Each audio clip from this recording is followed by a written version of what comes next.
Hello everyone, মোৰ নতুন এটা ভিডিঅ লৈ আপোনালোক সকলোকে স্বাগতম জনাইছো দেই।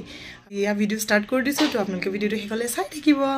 এয়া আজি বনাব লৈছো লাচ্ছা পৰঠা। মই কিন্তু ময়দা ব্যৱহাৰ কৰা নাই দেই, আটা লৈছো, তাতে ৰিফাইন তেল দিছো, নিমখ দিছো আৰু অকনমান বেকিং দি ধুনিয়াকে মঠি থৈ সাইড কৰি থলো। আকৌ লাচ্ছা পৰঠাৰ লগত কিবা লাগিব নহয়, কেৰাহী গৰম হ'বলৈ দি তাতে দিলো মিঠাতেলত এতিয়া ধুনিয়াকে পনীৰ এনেদৰে ফ্ৰাই কৰি তাক সাইড কৰি থৈ দিলো। তাৰপিছত পেষ্ট কৰি লোৱা পিয়াজখিনি দি ধুনিয়াকে ফ্ৰাই কৰি লৈ তাতে দি দিলো আদা নহৰু পেষ্ট।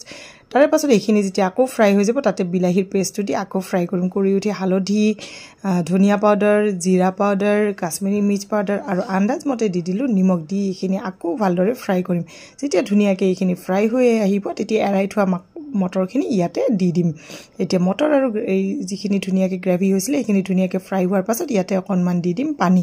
আৰু এইখিনি কিন্তু ভালদৰে ফ্ৰাই কৰি যিমান ফ্ৰাই কৰে সিমান টেষ্ট হ'ব। যেতিয়া ফ্ৰাই হৈ আহিব তাতে দিম এয়া পনীৰ দি এইখিনি ধুনীয়াকৈ পানী দি উতলিব দিম। তাৰে পাছত এয়া মঠি থোৱা আটাখিনি ধুনীয়াকৈ এনেকৈ লাড্ডু বনাই লৈ এনেকৈ ধুনীয়াকৈ বেলি লৈ তাতে অকণমান ঘি লগাই দিছোঁ। লৈ এতিয়া লাচ্ছা পৰঠা শ্বেপ লাগিব নহয়, সেইকাৰণে ধুনীয়াকৈ পিজ্জা কাটাৰেৰে কাটি লৈছোঁ। আপোনালোকে চুৰিও ব্যৱহাৰ কৰিব পাৰে।